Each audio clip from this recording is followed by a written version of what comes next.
بسم اللہ الرحمن الرحیم۔ گمنام ہیروز کے معزز ناظرین، السلام علیکم۔ آئیے چلتے ہیں کہانی کی طرف۔ تم مجھے زیر نہیں کر سکو گے اور نہ ہی تمہیں سحر زدہ کر سکوں گی۔ نہ تم میرے بارے میں پوچھو، نہ میں تم سے کوئی دلچسپی رکھتی ہوں۔ بہتر ہے یہاں سے چلے جاؤ۔ پورس خیال خونی کے ذریعے موجود تھا۔ اس نے کہا، شیوانی یہ اچھا موقع ہے، اس سے باتیں کرو، اس کے بارے میں زیادہ سے زیادہ معلومات حاصل کرو۔ میں جو چاہتا ہوں تمہیں وہی کرنا چاہیے۔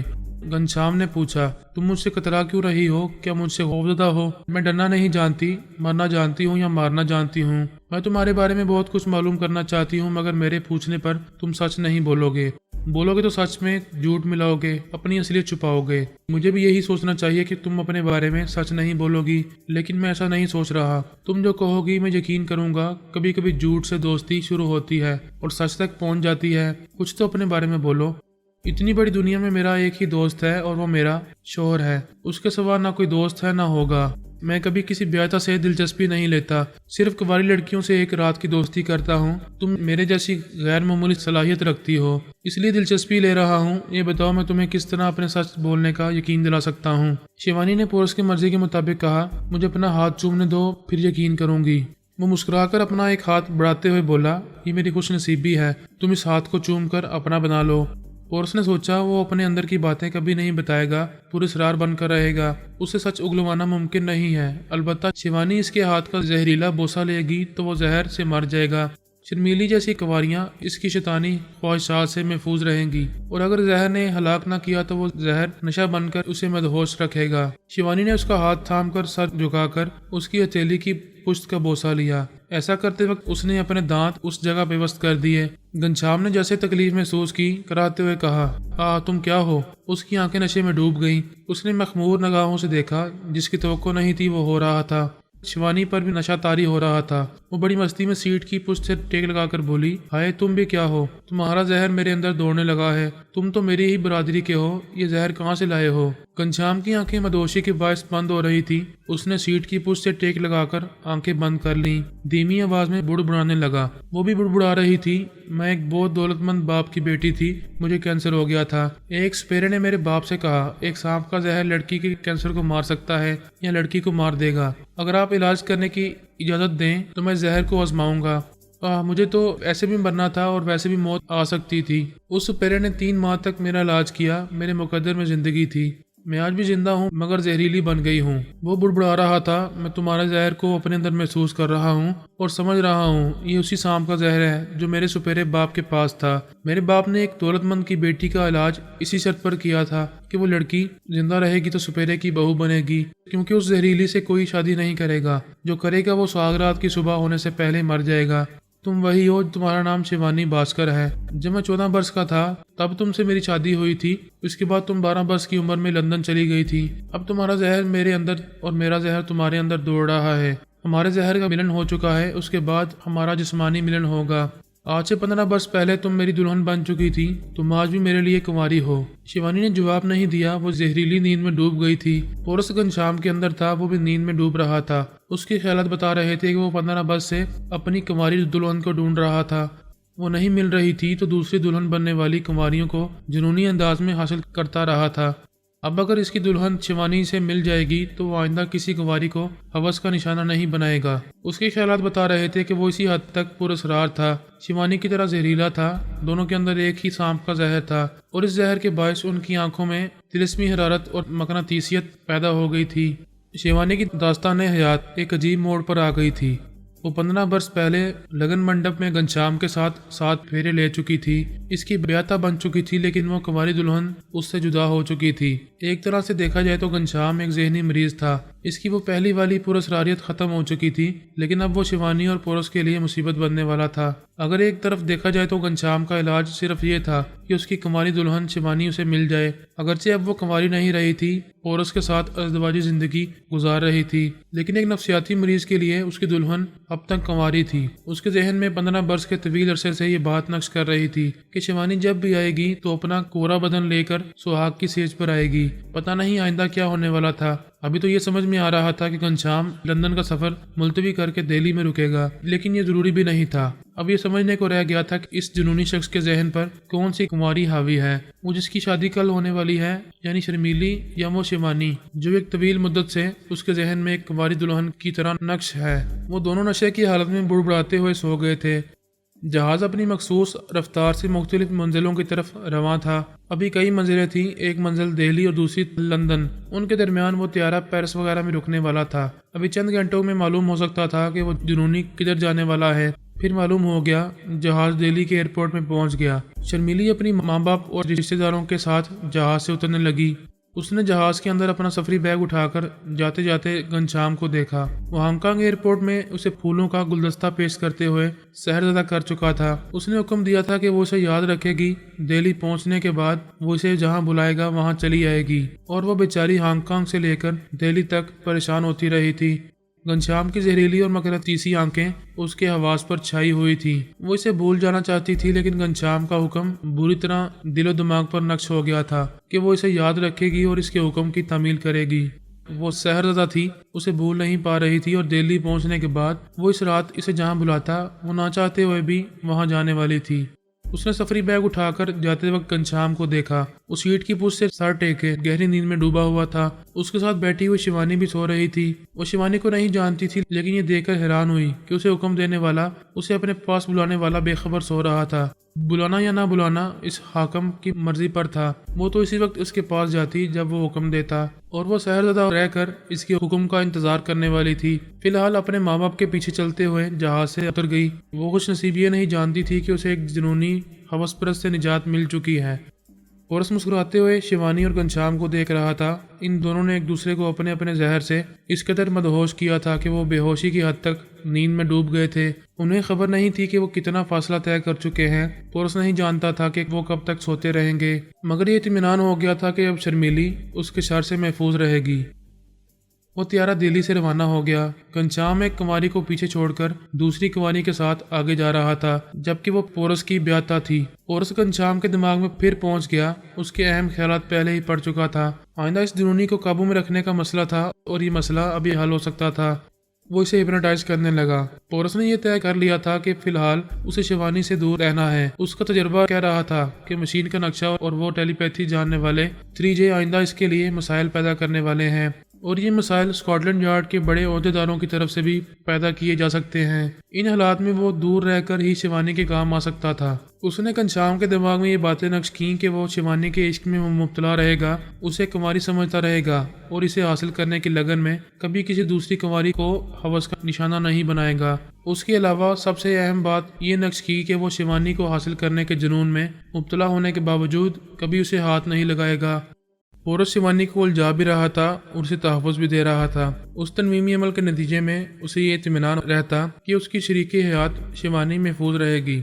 جب طیارہ استنبول سے گزر رہا تھا تب ان دونوں کا نشہ کم ہونے لگا۔ وہ نیند سے بیدار ہونے والے تھے۔ گھنشیام ابھی مزید 2 گھنٹے تک تنویمی نیند سونے والا تھا۔ پورس چاہتا تھا کہ شیوانی بھی لندن پہنچنے تک سوتی رہے۔ اس نے شیوانی کے دماغ میں پہنچ کر اسے ہدایت دی کہ وہ بھی سوتی رہے گی۔ جب طیارہ پیرس سے آگے نکل جائے گا تب اس کی آنکھ کھل جائے گی۔ پھر جب وہ طیارہ پیرس پہنچا تو وہ جہاز سے اتر گیا۔ وہاں سے ایئرپورٹ کی عمارت میں پہنچ کر اس طیارے کو دیکھتا رہا۔ وہ وہاں سے پرواز کر کے لندن کی طرف جانے لگا۔ اس نے شیوانی کے اندر پہنچ کر کہا، الوداع میری جان، ہم پھر کبھی ملیں گے۔ شیوانی کی آنکھ کھل گئی کیونکہ اس کے دماغ میں دی ہوئی ہدایت کے مطابق وہ طیارہ پیرس سے آگے نکل گیا تھا اور اب لندن پہنچنے والا تھا۔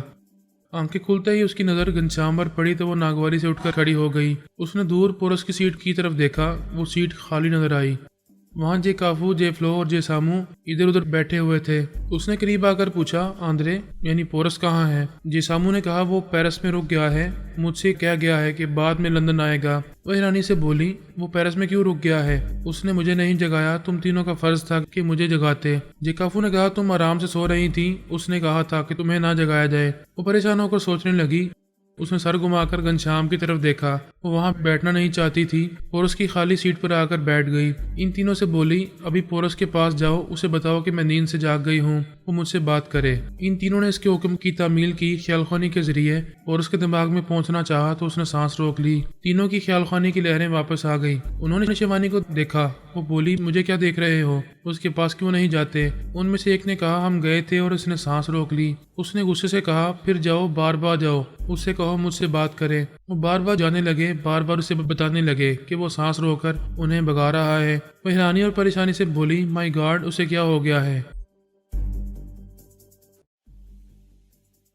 پھر وہ دل میں سوچنے لگی کیا وہ مجھ سے ناراض ہو گیا ہے؟ میں تو پیار سے جھگڑا کر رہی تھی، اسے سمجھنا چاہیے کہ میں بیوی ہوں، اس سے لڑتی ہوں تو اس پر مرتی بھی ہوں۔ پورس بڑی خاموشی سے اس کے اندر موجود تھا، اس کے خیالات پڑھ رہا تھا۔ اس نے پیرس پہنچنے سے پہلے ہی خیال خوانی کے ذریعے بابا صاحب کے ادارے سے اپنے لیے گاڑی منگوائی تھی۔ اس کی محبوبہ اور ہونے والی بیوی سباتا جینی گاڑی لے کر آئی تھی۔ وہ اس کے ساتھ بیٹھ کر ادارے میں جا رہا تھا۔ سباتا نے ڈرائیو کرتے ہوئے اسے دیکھا، پھر کہا مرد بڑے ہرجائی ہوتے ہیں، یہاں مجھ سے شادی ہونے والی ہے اور مجھ سے پہلے شیوانی کو دلہن بنا کر آ رہے ہو۔ تم ایک عرصے سے بابا صاحب کے ادارے میں ہو، بڑی زبردست تربیت حاصل کر رہی ہو اور یہ دیکھتی آ رہی ہو کہ بدلتے ہوئے حالات اور واقعات کے مطابق ہمیں وہ بھی سب کرنا ہوتا ہے جو ہم کرنا نہیں چاہتے۔ ہمارے بزرگ جناب تبریزی اور جناب عبداللہ واسطی وغیرہ کی حکمت عملی اور ان کی روحانی معلومات کو ہم سمجھ نہیں پاتے۔ وہ جس وقت جیسا حکم دیتے ہیں ہم بے چوں چراں اس پر عمل کرتے ہیں۔ کیا تم ناراض ہو؟ وہ مسکرا کر بولی نہیں، تمہاری دونوں مائیں ماما اور ماما آمنہ اور سونیا بہت اچھی ہیں، مجھے ان سے بھرپور ممتا ملتی ہے۔ ماما سے روحانی اور ماما سے جسمانی اور ذہنی تربیت حاصل کرتی رہتی ہوں۔ انہوں نے مجھے سمجھایا ہے کہ تم نے جناب عبداللہ واسطی کی ہدایت پر عمل کرتے ہوئے شیوانی کو شریک حیات بنایا ہے۔ مجھے صبر کرنا چاہیے، آئندہ مجھے وہ تمام مسرتیں ملیں گی جو میں شریک حیات کی حیثیت سے چاہوں گی۔ نہ مجھے تم سے کوئی شکایت ہے اور نہ میں تم سے ناراض ہوں۔ اور اس نے یہ فیصلہ کیا تھا کہ کچھ عرصے تک شیوانی کو اس کے حالات سے خود نمٹنے دیا جائے اور وہ تب تک بابا صاحب کے ادارے میں آرام کرتا رہے گا اور وقت ضرورت شیوانی کے کام آتا رہے گا۔ شیوانی لندن پہنچ گئی تھی۔ اسکاٹ لینڈ یارڈ کے تمام اعلیٰ عہدیدار اس کے استقبال کے لیے آئے تھے، اس سے مصافحہ کر رہے تھے، اسے گلے لگا کر مبارکباد دے رہے تھے۔ اس نے مشین کا نقشہ حاصل کر کے بہت بڑا کارنامہ انجام دیا تھا، پھر یہ کہ اپنے ساتھ 3 ٹیلی پیتھی جاننے والوں کو لائی تھی۔ وہ تمام عہدیدار جے کافو، جے فلو، جے سامو سے مصافحہ کر رہے تھے، انہیں خوش آمدید کہہ رہے تھے اور انہیں یقین دلا رہے تھے کہ وہ تینوں اسکاٹ لینڈ یارڈ میں محفوظ رہیں گے، سراغ رسانی اور سیاسی ڈپلومیسی کی بہترین تربیت حاصل کرتے رہیں گے۔ پھر سب سے بڑے عہدیدار ڈی جی نے یعنی ڈائریکٹر جنرل نے پوچھا ویل شیوانی، تم نے اپنی شادی کی خوشخبری سنائی تھی، تمہارا وہ خوش نصیب لائف پارٹنر کہاں ہے؟ شیوانی کو چند لمحوں کے لیے اپنی توہین کا احساس ہوا۔ وہ مشین کے نقشے اور 3J کے علاوہ آندرے کو بڑے فخر کے ساتھ اپنے شوہر کی حیثیت سے سب کے سامنے پیش کرنا چاہتی تھی، لیکن وہ شوہر اچانک دھوکہ دے گیا۔ وہ اس کی غیر موجودگی کے سلسلے میں کوئی بات بنانا چاہتی تھی۔ اسی وقت اچانک اسے کمزوری کا احساس ہوا، سر چکرانے لگا۔ وہ دونوں ہاتھوں سے سر تھام کر ایک صوفے پر بیٹھ گئی۔ ڈی جے نے پوچھا کیا ہوا، آر یو آل رائٹ؟ وہ کمزور سی آواز میں بولی میرا دل گھبرا رہا ہے، سر چکرا رہا ہے۔ وہاں اعلیٰ عہدیداروں کے ساتھ اسکاٹ لینڈ یارڈ کا ایک ڈاکٹر بھی موجود تھا۔ ایئرپورٹ کے VIP روم میں اسے لے جایا گیا۔ ڈاکٹروں نے اسے دعائیں دینے سے پہلے اس کا معائنہ کیا، پھر مسکرا کر کہا مبارک ہو، تم ماں بننے والی ہو۔ وہ اپنی تمام پریشانی بھول گئی، خوش ہو کر بولی ڈاکٹر تم سچ کہہ رہے ہو؟ ڈاکٹر نے VIP روم کا دروازہ کھول کر تمام اعلیٰ عہدیداروں سے کہا میڈم شیوانی نے ہم سب پر بڑا ظلم کیا ہے، ایک تو ہم سے دور جا کر شادی کی، یہاں آ کر اپنے شوہر سے نہیں ملایا، اور اب ماں بننے کی خوشخبری دے رہی ہیں۔ تمام عہدیدار کمرے کے اندر آ گئے، اسے ہاتھ ملانے لگے اور پیار سے تھپکنے لگے، اسے چومنے لگے اور مبارکباد دینے لگے۔ وہ خوشی سے نہال ہو رہی تھی، اپنے اندر سوچ کے ذریعے پورس کو پکار رہی تھی آندرے میری جان تم کہاں ہو، جلدی آؤ، میں تمہیں بہت بڑی خوشخبری سنانا چاہتی ہوں۔ پورس ایسے وقت اس کے اندر نہیں تھا۔ ایک عورت کے لیے یہ بہت بڑی خوشخبری ہوتی ہے، پہلی بار ماں بننے کے آثار پیدا ہوں تو وہ سب سے پہلے اپنی یہ خوشخبری اپنے مرد کو سنانا چاہتی ہے۔ وہ جانتی تھی کہ پورس اس کے اندر موجود نہیں ہے، پھر بھی خوشی سے دیوانی ہو رہی تھی۔ ایئرپورٹ سے اسکاٹ لینڈ پہنچنے تک اس نے کئی بار اسے آوازیں دیں، مگر وہ ہرجائی اسے بے خبر تھا۔ اس نے اسکاٹ لینڈ کے صدر دفتر پہنچنے کے بعد تمام اعلیٰ عہدیداروں کے سامنے وہ مائکرو فلم پیش کی۔ تمام افراد خوشی سے تالیاں بجانے لگے۔ اسی وقت وہاں کی لیب سے اس مائکرو فلم کے بڑے سائز کے پرنٹ نکالے گئے۔ اس ادارے کے ماہرین کو بلایا گیا جو مشینوں کی کے سلسلے میں بڑے تجربات اور بڑی مہارت کے حامل تھے۔ انہوں نے وہ پرنٹ دیکھ کر تصدیق کی کہ وہ ٹرانسفارمر مشین کا نقشہ ہے۔ ایک بار پھر تالیاں گونجنے لگیں، سبھی خوشی سے پاگل ہو کر شیوانی کو گلے لگا کر پیار کرنے لگے اور یہ کہنے لگے کہ شیوانی کو جتنی بھی عزت دی جائے اور اسکاٹ لینڈ یارڈ میں جتنا بھی بڑا عہدہ دیا جائے وہ کم ہے، کیونکہ وہ اسکاٹ لینڈ یارڈ کے سراغ رسانوں کی تاریخ بدل رہی ہے۔ آئندہ دنیا کے اس مشہور و معروف ادارے کے تمام سراغ رساں